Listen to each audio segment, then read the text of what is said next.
Sir, company അക്കൗണ്ടിന്റെ freezing ഏത് സമയവും മാറ്റും. അപ്പൊ ഞാൻ മടക്കിത്തരാം, വൈകില്ല. അത്രയും വലിയ അത്യാവശ്യമായതുകൊണ്ട്.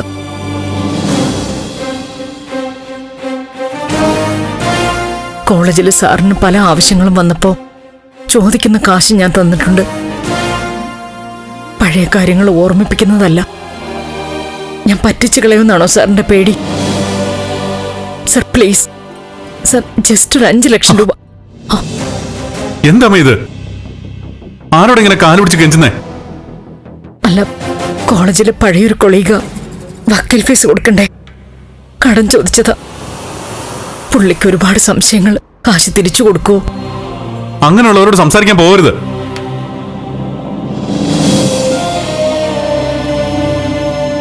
അമ്മേ, ഇന്നമ്മ പലരെയും വിളിക്കുന്ന കണ്ടു. വേണ്ടമ്മേ. പിന്നെ എവിടുന്നാ കാശ് കിട്ടാൻ പോകുന്നേ?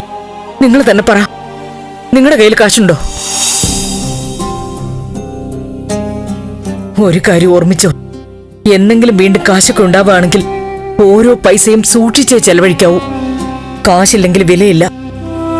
അത് പ്രൊഫസർ ആണെങ്കിലും ശരി, ഡോക്ടർ ആണെങ്കിലും ശരി. അതുപോലെ ആരെയെങ്കിലും സഹായിക്കുകയാണെങ്കിൽ തിരിച്ച് സഹായിക്കുമെന്ന് പ്രതീക്ഷിക്കരുത്. കാശുള്ളപ്പോഴേ വിലയുള്ളൂ.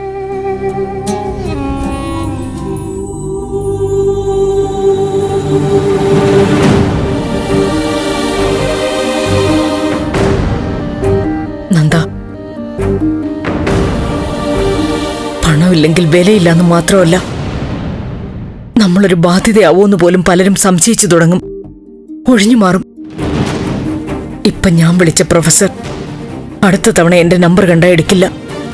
ഇപ്പൊ തന്നെ അത് ബ്ലോക്ക് ചെയ്ത് കാണും. അമ്മ പറയുന്നൊക്കെ ശരിയാണ്. പക്ഷെ അമ്മ ഇനി ആരും വിളിക്കണ്ട, വിഷമം കൂട്ടണ്ട.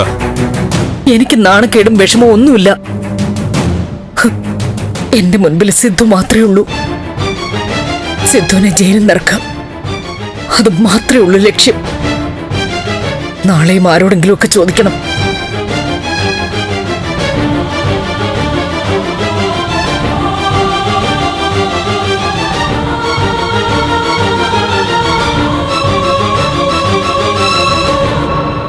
കടം ചോദിക്കാതെ എങ്ങനെയാ നന്ദു കാശുണ്ടാക്കുന്നത്? എനിക്കറിയില്ല.